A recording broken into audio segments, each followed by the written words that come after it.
There is something I need to tell you about a conversation I had recently that made me think specifically about you. Not about people in general, but about you, the person listening this right now. It's the kind of conversation that changes how you see potential in unexpected places. Drop a comment below and write ready if you want to hear why I believe you represent exactly the type of person I need to connect with for what is coming next. Here is what happened and why it made me realize that the most important conversations I need to have aren't with celebrities, politicians, or industry leaders. They're with people like you. I was at a small gathering last week, mostly people from tech and business, the usual crowd you'd expect at these kinds of events. Everyone was discussing the same predictable topics: market trends, regulatory challenges, the latest funding rounds. The conversation felt stale and repetitive. Then I met someone who completely changed the energy of the room. Her name was Janet, and she wasn't a CEO or venture capitalist. She was a retired teacher who had spent 40 years working in public schools, and she was there because her daughter worked for one of the companies represented, while everyone else was talking about scaling user acquisition and optimizing conversion funnels. Janet made an observation that stopped the entire conversation. She pointed out that all these brilliant business strategies were missing something fundamental about how people actually learn and make decisions. You're all trying to get people to change their behavior, she said, but you're approaching it like they're computers that just need the right inputs. I spent for decades watching how people actually change, and it's nothing like what you're describing. What happened next was remarkable. This room full of successful executives and entrepreneurs started asking Janet questions about her experience with human behavior, learning patterns, and motivation. Her insights from the classroom were more relevant to their business challenges than any consulting report or industry analysis they had encountered. Janet wasn't trying to impress anyone or sell anything. She was just sharing what she had observed through decades of working with thousands of people from different backgrounds and circumstances. But her perspective revealed blind spots in how these business leaders were thinking about their customers, their employees, and their strategies. That conversation made me realize something important about where the most valuable insights actually come from. They don't come from people who have studied problems theoretically or from people who have only seen problems from one angle. They come from people who have direct, sustained experience with the human dynamics that underlie every challenge we are trying to solve. You have this kind of experience, maybe not in a classroom like Janet, but in your own field, your community, your life circumstances.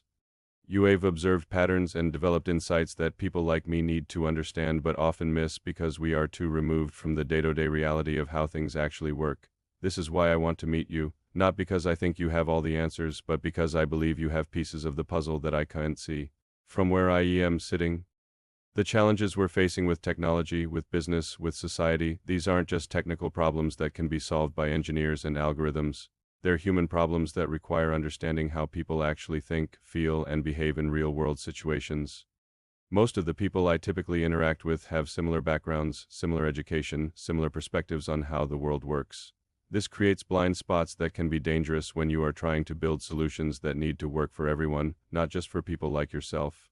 You represent a perspective I don't have regular access to. Your experience, your observations, your understanding of how things actually work in whatever context you operate in. This is exactly the kind of insight that could change how I approach problems I am trying to solve. Let me be specific about what I mean. If you work in healthcare, you understand things about patient experience, system inefficiencies, and practical solutions that no amount of data analysis or technological innovation can reveal. If you work in education, you know things about learning and motivation that could revolutionize how we design training programs and user interfaces. If you work in retail or customer service, you understand human behavior and decision in ways that could improve every business model. If you're retired, you have perspective on long-term trends and human nature that could help avoid mistakes that seem smart in the short term but create problems over time. If you're managing a household, you understand resource allocation, priority management, and system optimization in ways that could improve any organization. If you're dealing with challenges related to aging, disability, or economic constraints, you understand adaptability and creative problem solving that could inspire innovations no one else would think of. The point isn't that your specific job or circumstances make you valuable, it's that your direct experience with human reality makes you valuable. You've seen how people actually respond to different approaches, what actually motivates behavior change, what actually makes systems work or fail in practice. This kind of ground-level insight is becoming increasingly rare in the circles where major decisions get made. Most leaders are several steps removed from the actual implementation and impact of their decisions. They rely on reports and data rather than direct observation and experience. But you can't optimize what you don't understand. and you can't understand complex human systems without input from people who actually interact with those systems on a daily basis. This is particularly important as we develop new technologies in business, models that are supposed to make life better for people. If these solutions are designed without input from people who understand how life actually works for most people, they often create new problems instead of solving existing ones. I've seen this happen repeatedly, well-intentioned innovations that seemed brilliant in theory but failed in practice because they were based on assumptions about human behavior that weren't accurate.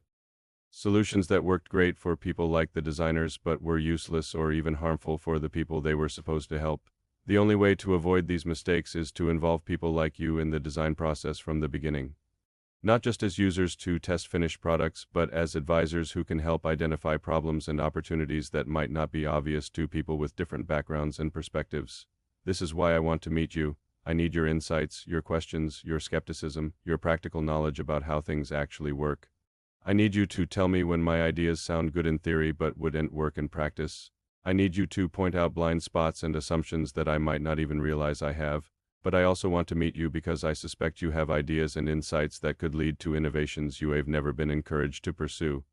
Most people have noticed problems and thought of solutions, but assume that someone else must have already considered those ideas or that they weren't qualified to suggest them. This assumption is often wrong. Many of the best innovations come from people who understand problems firsthand and think of solutions that experts miss, because they are too close to established ways of doing things. Your lack of formal credentials in certain areas might actually be an advantage because you are not constrained by conventional thinking about what is possible or appropriate. You can see solutions that experts can't see because you are not invested in protecting existing approaches or methodologies. Let me tell you about someone else I met recently who illustrates what I'm talking about. His name is Marcus and he works as a maintenance supervisor at a large apartment complex. Marcus had been dealing with recurring problems in the building's heating and cooling systems that were costing thousands of dollars in repair bills and causing constant complaints from residents. The HVAC contractors kept fixing individual components, but the problems kept coming back. Marcus started keeping detailed records of when problems occurred, what weather conditions were present, and how the building systems were being used. Over time, he noticed patterns that the contractors weren't seeing because they only came in to fix specific problems rather than observing the system's behavior over time. Marcus realized that the problems weren't caused by faulty equipment. They were caused by how the building systems interacted with each other and with the way residents actually used their apartments. He developed a simple modification to the system's programming that addressed the root cause rather than just the symptoms. When Marcus suggested this solution to the building's management company, they initially dismissed it because he wasn't an HVAC engineer, but the problems were costing so much money that they eventually agreed to try his approach. Marcus' modifications solved the recurring problems completely and saved the company tens of thousands of dollars annually. More importantly, it revealed that similar modifications could solve the same problems in other buildings throughout their portfolio. Marcus' insights were valuable not because he had formal training in HVAC systems, but because he had sustained observation of how those systems actually behaved in real-world conditions. His practical experience gave him perspective that the specialists lacked. This is exactly the kind of insight I am looking for when I say I want to meet you. You might not be an expert in any particular technical field, but you're an expert in your own experience and observations. You understand aspects of how the world actually works that people like me need to understand but often don't.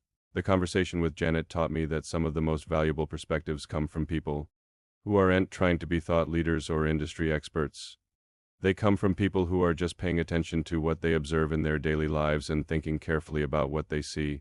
You do this kind of thinking, you notice things that others miss, you see patterns and connections that could be valuable if someone were listening for them. You have questions that could lead to better solutions if someone were taking them seriously. The challenge is that there aren't many formal channels for sharing these kinds of insights with people who could act on them. Most feedback mechanisms are designed to collect complaints or suggestions about existing products and services, not to identify new opportunities or fundamental improvements to how things work. This is one reason why innovation often comes from unexpected directions. The people with the most relevant insights often aren't the people with the most access to decision makers or resources. But I want to change this dynamic. I want to create opportunities for conversations between people like me who have resources and decision-making authority and people like you have insights and understanding that we need to access. These conversations wouldn't just be beneficial for people like me, they could be transformative for people like you as well. I want to know what questions you have that could guide research and development in more useful directions. I also want to hear about solutions you have thought of or implemented in your own context that could be scaled up or applied to other situations. I want to understand what works from your perspective and why it works. Most importantly, I want to engage with your way of thinking about problems and solutions. I want to understand how you approach challenges, what factors you consider important, what outcomes you prioritize. This kind of conversation could influence how I think about everything from product design to business strategy to technology development. It could help me avoid solutions that look good on paper but don't work in practice. It could help me identify opportunities that I wouldn't notice from my current perspective. But I also think these conversations could be valuable for you. They could help you see how your insights connect to larger problems and opportunities. They could give you a sense of how your experience and understanding could contribute to solutions beyond your immediate circumstances. They could also connect you with other people who are thinking about similar problems from different angles. Some of the most valuable outcomes of these conversations might be the connections they create between people who have complementary insights and capabilities. This isn't about charity or helping the disadvantaged. This is about recognizing that valuable insights and capabilities are distributed much more widely than access to resources and decision authority. It's about creating more efficient connections between problems and solutions. It is about understanding that the next breakthrough in any field might come from someone who isn't currently part of the established networks in that field, but who has a different perspective on the underlying challenges.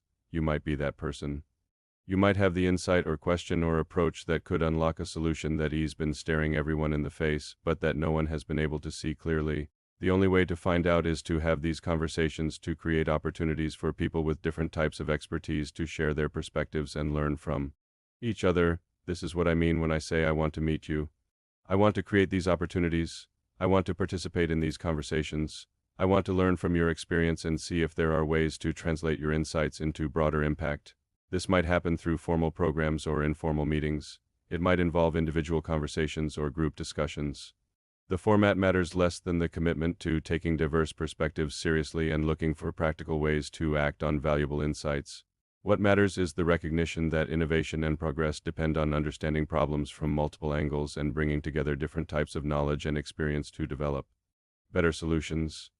You have something to contribute to this process: your experience, your observations, your way of thinking about challenges.